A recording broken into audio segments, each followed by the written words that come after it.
చతుర్ముఖ బ్రహ్మగారి యొక్క శరీరంలోంచి కొంత సృష్టి జరిగింది అని మీకు నేను చెప్పాను. సృష్టి 10 విధములుగా ఉంటుంది. అందులో ఈశ్వరుడి యొక్క దేహములోంచి వచ్చినటువంటి సృష్టి కొంత ఉన్నది. అందులో 10 మంది ప్రజాపతుల్ని ఆయన తన శరీరములోంచి సృష్టించాడు. అటువంటి వారిలో ఆయన బొటనవేలులోంచి జన్మించినటువంటి వాడు దక్ష ప్రజాపతి.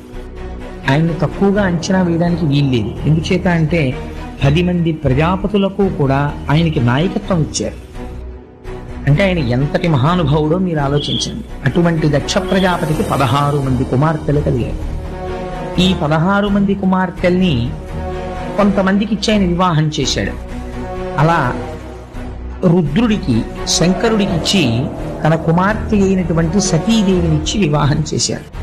శంకరుడు దక్ష ప్రజాపతి చాలా అనుకూలంగా చాలా సంతోషంగా ఉండేవారు. అలా ఉంటున్నటువంటి సందర్భంలో ఒకానొకప్పుడు ప్రజాపతులందరూ కలిసి సత్రయాగం చేశారు.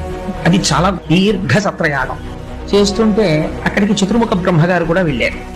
బ్రహ్మగారు కనపడితే అందరూ కూడా నమస్కారం చేస్తారు. ఎందుచేత అంటే ఆయన సృష్టికర్త, పెద్దవాడు ఇంటికి.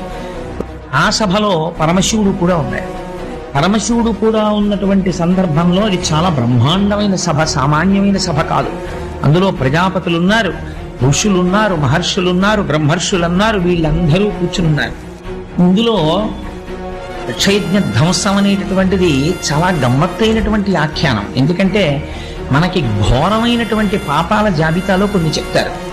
అందులో చాలా ఘోరాతి ఘోరమైనటువంటి పాపాలు శిశుహత్య, బ్రహ్మహత్య, భ్రూణహత్య, సురాపానం. అందులో ఒకటి ఏమిటంటే చాలా భయంకరమైన పాపం యజ్ఞ ధ్వంసం. యజ్ఞాన్ని ధ్వంసం చేయకూడదు. కానీ శంకరుడు ఒక యజ్ఞాన్ని ధ్వంసం చేశాడు. అదే దక్షయజ్ఞ ధ్వంసము అంటారు. దక్షయజ్ఞ ధ్వంసం చేస్తే దానికి బ్రహ్మరథం పట్టారు వ్యాసుడు.